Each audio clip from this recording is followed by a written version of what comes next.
Hudson Freeman is an alternative folk artist from Brooklyn. After a huge rise in popularity mid-last year, Hudson's gone on tour with his brand of sentimental, soul-bearing folk that has resonated with audiences the world over. I sat down with Hudson here in Sydney to chat about turning internet virality into a live audience and more. Hudson Freeman. Pleasure to meet you. So nice to meet you. For those who aren't familiar with you and what you do, can you introduce yourself and a little bit about your music? Yeah. My name is Hudson Freeman.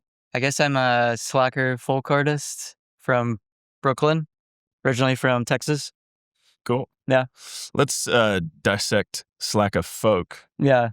What are your influences from the slacker genre and the folk genre, and how do those meld together? I definitely got really into indie folk music originally. I'm like really inspired by like Sufjan Stevens. There's an artist a band from here I really was into called the Middle East. I was actually kind of thinking about them last week when I flew here.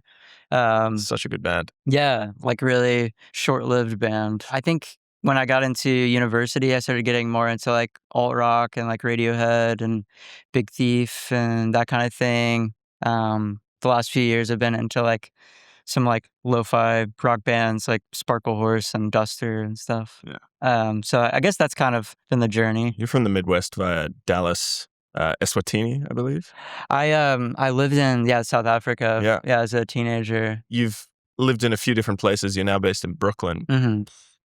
How has having lived in these different places influenced your creative outlet? I feel like maybe the immediate thought that comes to mind is like more of this alienating thing, probably because I was from the suburbs in Texas and then moved to South Africa and was homeschooled as a teenager and then moved to the Midwest for university. And I think probably more like the lyrical content has been how that has shaped my music, not so much like the musical like sonics.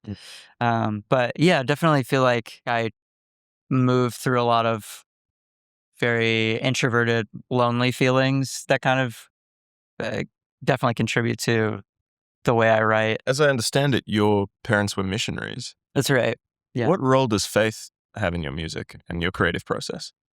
That's an interesting question. I feel like I've been pretty hesitant maybe to like talk about faith so much just because it's kind of hard to be explicable in what I mean. But I still like consider myself a Christian in maybe weird, annoying ways at times. Like, I don't know, it's kind of like philosophy for me, and it's more of like a social ethic than it is like a set of beliefs that I'm like trying to convert people to.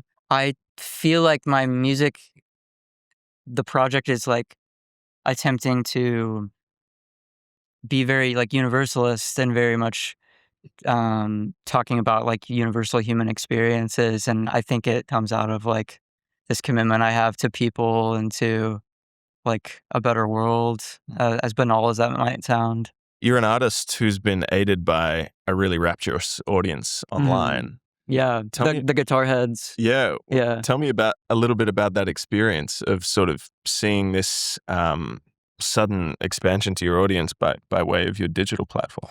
Yeah, I was really fortunate to just have this really strange moment where people like kind of found this guitar riff that I had been kind of playing for maybe like a year or so, and then it just kind of blew up overnight in late August of last year. I think it just really kind of captured musicians first and foremost. I think Instagram really has a big community of like aspiring musicians and guitarists and people who are just like interested in playing and getting better. And I think, I don't know, there's just something like an interesting sound that people got excited about. And I don't know, I just kind of used it as a launching pad for showing my music. And fortunately, there was like enough there for people to realize there was more than just a riff, you know? Yeah. That's a beautiful thing. You mentioned guitar heads. Are you yourself a guitar head? Is that how you would self-describe? Is that your entry point? Not so much. I feel like I'm more of a songwriter, and like guitar is just it's just like a really integral part of how I write songs. Like for me, it's like I start from a riff or a chord progression, and the melody just kind of like sneaks its way around the guitar part. And so it's not necessarily that I like go about trying to like be the most coolest or like proficient or like shredder or whatever. It's more just like guitar is how I express songwriting. It's how I find melody. It's how I find harmony. How much of your affinity for folk music can be attributed to guitar as opposed to lyricism? That's probably insightful because I think I've always just loved the acoustic guitar. One thing I've thought a lot about is like when I discovered the like unplugged Nirvana album when I was a teenager, and I remember feeling like I really love the way rock music sounds on an acoustic guitar. And then I kind of just was like, screw the electric guitar. I'm just gonna like be an acoustic guitarist. And I think you just play acoustic guitar for a while.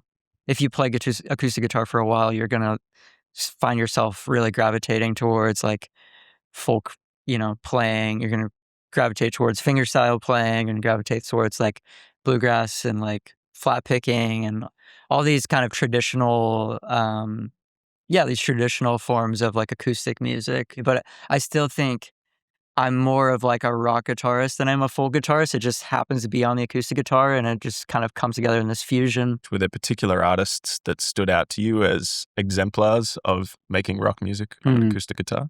There was this like Christian contemporary artist named Michael Gungor who was like a really brilliant guitarist and mostly played on like classical and steel string acoustic.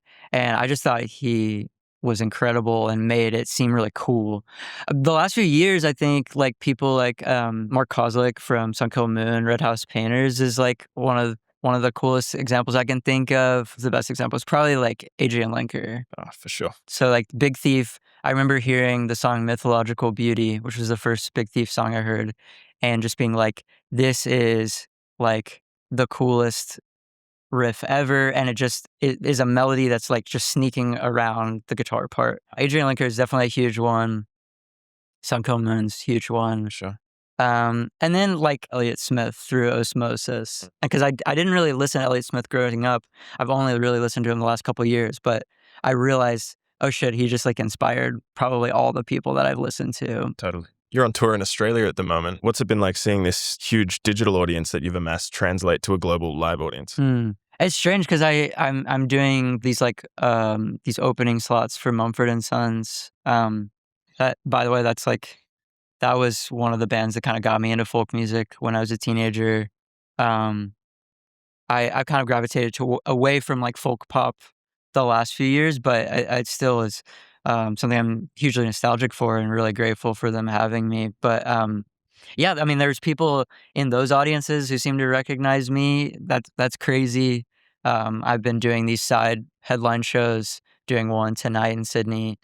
Um, it's really strange. Yeah, I think it's really cool to have like an audience already there because of digital media. Obviously, that wasn't something you could always count on. That's not something that artists always had. They had to kind of just like probably go on an international tour and make those fans, in the room. And have them like ready for me. And so that's like really, I'm really grateful for that. Culturally, on the whole, do you think that having the opportunity to build a digital audience before seeing them in person, do you think that's ultimately helped or hindered developing artists? It depends on what you do with it. I think it's helped me find because I've been performing for a long time. I like this is an 11-year-old project for me. So whenever I, found my way in the last few months on social media, I already knew how to play live. I think there's lots of people that go viral that are a lot younger and haven't been playing live and don't really know how to work in a live setting. I bet it's tough for them, but for me, I feel like I already kind of did a lot of that groundwork.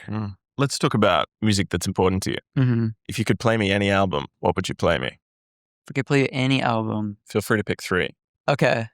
I would play "The Party" by Andy Schaaf. I mean, there's so much to like about it.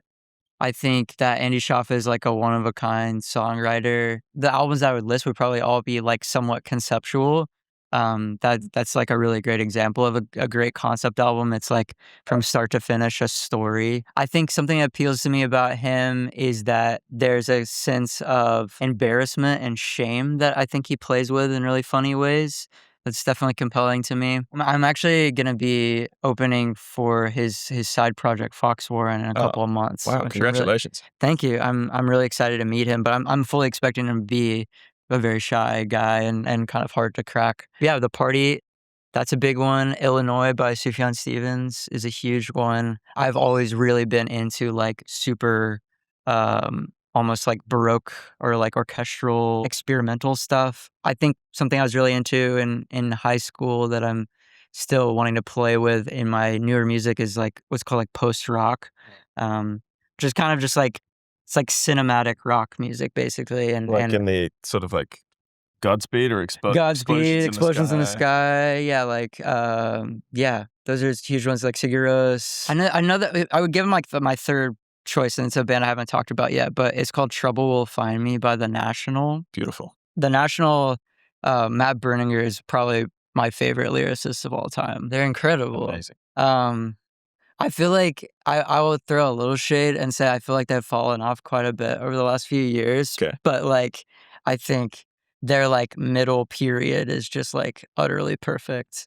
Trouble Will Find Me is probably like the high point. Yeah. Well, what he's doing is like so abstract and kind of like subversive, and he's talking about, I'm a birthday candle in a circle of black girls, and it's what do you mean by that, man? It's like I've been listening to that song for I don't know 8 years, and I still haven't cracked it. I think I do know what he means, but like I couldn't say it. Totally, you can feel what he means. I can feel what he means. But, yeah, so I'm like impressionistic or something. I love The National. Yeah, great choices. Yeah, Hudson Freeman, thank you so much, man. Thank you for having me.